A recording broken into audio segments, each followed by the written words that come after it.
Tomorrow, jurors will resume deliberations in the federal perjury trial of former baseball star Barry Bonds. The prosecution says Bonds lied when he told a grand jury in 2003 that he never knowingly received steroids or human growth hormone and never got any kind of injection from his trainer, Greg Henderson.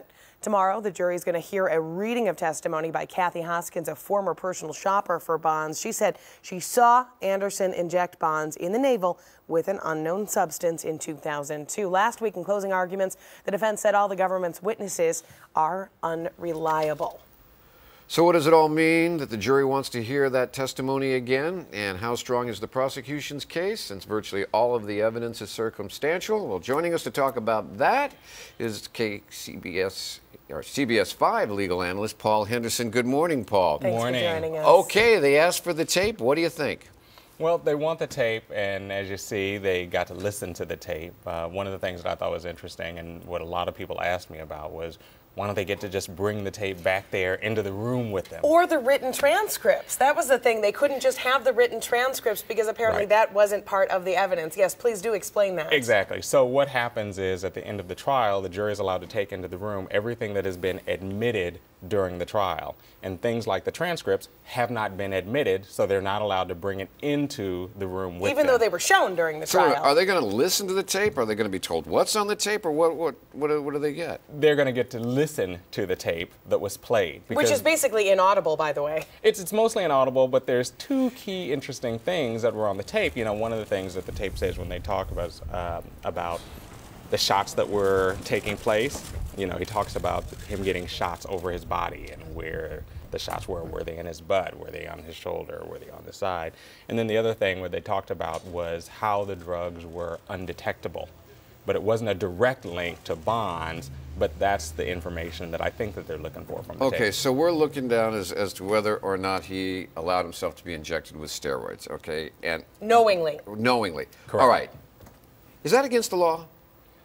Well, here's the thing. What's against the law is lying about it, and that's what the specific charges are. Okay, so the question I'm hearing from the public out there is, what was his having injected himself with steroids or not injected himself knowingly with steroids got to do with the government's case against Balco? Was he, what is the link there? In other words, what is Barry Bonds, what was he doing in front of that grand jury that got him in this mess to begin with, and could any of us be called in and told to spill our guts about everything? We could be called in if we were part of that investigation, because as you recall, there was a whole investigation going on at that time that involved his trainer and ultimately ended up in a prosecution and a conviction for several people. What was Barry Bonds' and these other sports figures' roles in it, or were they brought in for star power? Well, they were witnesses too, as well, and he was given the opportunity at that point for complete liability, or the lack of liability, immunity. Yes, that's what I mean to say.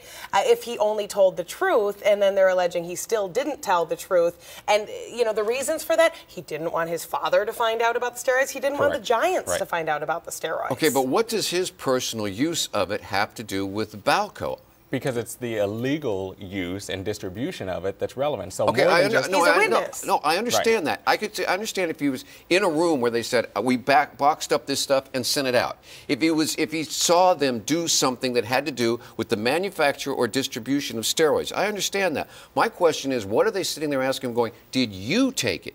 Where did it cross the line in the government's mind that the fact that he took it or didn't take it was germane to the manufacture and distribution of what these other people were doing? But it speaks directly to the distribution when he was an actual user. So he actually received the illegal goods. He actually received the steroids, the actual shots, according to prosecutors, and that's what makes it relevant, and that's why he's there. Not so much just because he's a star name, and not so much because he can testify as to what he thought his trainer may have been involved in. Do you think was his use of it key to the prosecution of Balco? Could they have made the case without asking that question? Well, they had a million other baseball players. They had a million other baseball players, but he was obviously relevant, and he was obviously relevant because his star, as you know, was shining at that time, and it was relevant to what was going on with him, and it's still relevant to this day. Can we just talk briefly about the whole picture, because we're talking about all these little details. Did this guy do drugs? Do we even care? A lot of people say, we don't care. Why are we that's what I was getting to, is that that people are saying, why? That's what it goes to. What did he do that we are spending all these millions of dollars